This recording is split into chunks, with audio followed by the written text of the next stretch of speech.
All right, there's John Poorman. I'm Ward Fasold. We're talking 16-6A in the district breakdown. The Cypress district, which they lost Cy Falls, added Waller. It's probably a bonus for these guys because Waller hasn't been too competitive over the last couple of years, and Cy Falls is always there fighting for a playoff spot. But man, you know what we say about this district every year. It's you wait till week 11 and we still don't know who's in the postseason. We looking something similar here, or do you have some teams that you think might make it in for sure? Yeah, I mean, it's definitely going to be competitive. I would imagine, this is a district. Obviously, Cy Falls is no longer a part of it, but it's a district that, a couple years ago, we had a four-way tie for the district championship. So, it's always interesting when these Cy-Fair ISD schools get together and battle it out. A lot of really solid programs. I'm really bullish on Bridgeland coming into this year. I think. With the season they had last year going 9-2, obviously, winning the district title and going to the playoffs.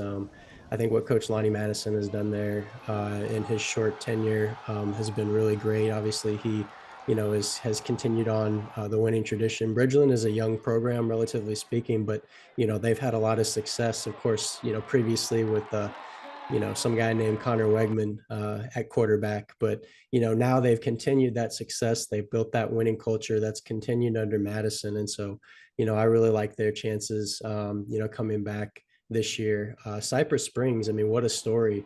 They were last season, doing all kinds of historic things for their program and getting into the playoffs as well. They finished, with the 8-3 record there. I like where they're at as a program. They've got some momentum now, certainly.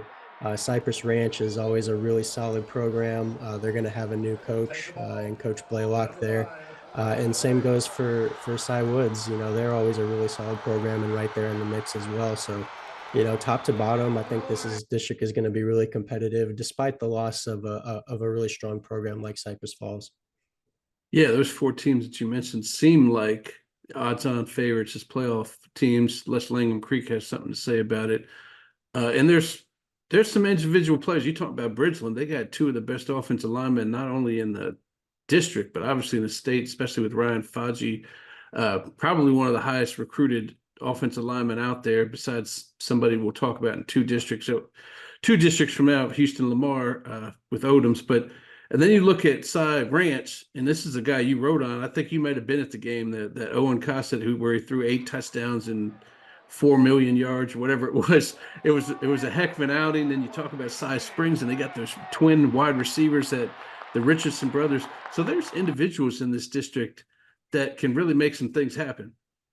Yeah, absolutely. Bridgeland has really two talented offensive tackles on the right and left side. I mean, that their quarterback is going to be safe and sound back there in the pocket, I Yeah. think, with those two guys. So absolutely, there's talent all over this district, as you mentioned, with the Richardson kids and some of the other guys in this district. But yeah, I mean, it's going to be really interesting to see, how some of these really talented players end up impacting the games. We had several games in this district last year that came down to last second field goals or last minute touchdowns. I mean, you had you had Cassette there at Cypress Ranch throwing for, as you said, 8 or 9 touchdowns or total touchdowns or whatever it was. I mean, just every week in this district, it seems like there's something like eye-opening or exciting going on. And especially, once you get down towards the end of the regular season and playoff spots are on the line, that puts even more, pressure on these guys to perform. And we just get, these great matchups. So it's been exciting to watch. Yeah, and like I said, I think we're probably both in agreement that those four that we mentioned earlier will probably be the four playoff spots, but we'll see what happens down the stretch. We all know it's going to be high blood pressure with the coaches come week 10 and 11 as they always get tight down the stretch. All right, John, we're going to talk 17-6A. That's where Cy Falls ended up going. So we'll talk that next week. So I appreciate you joining with us. Sounds good.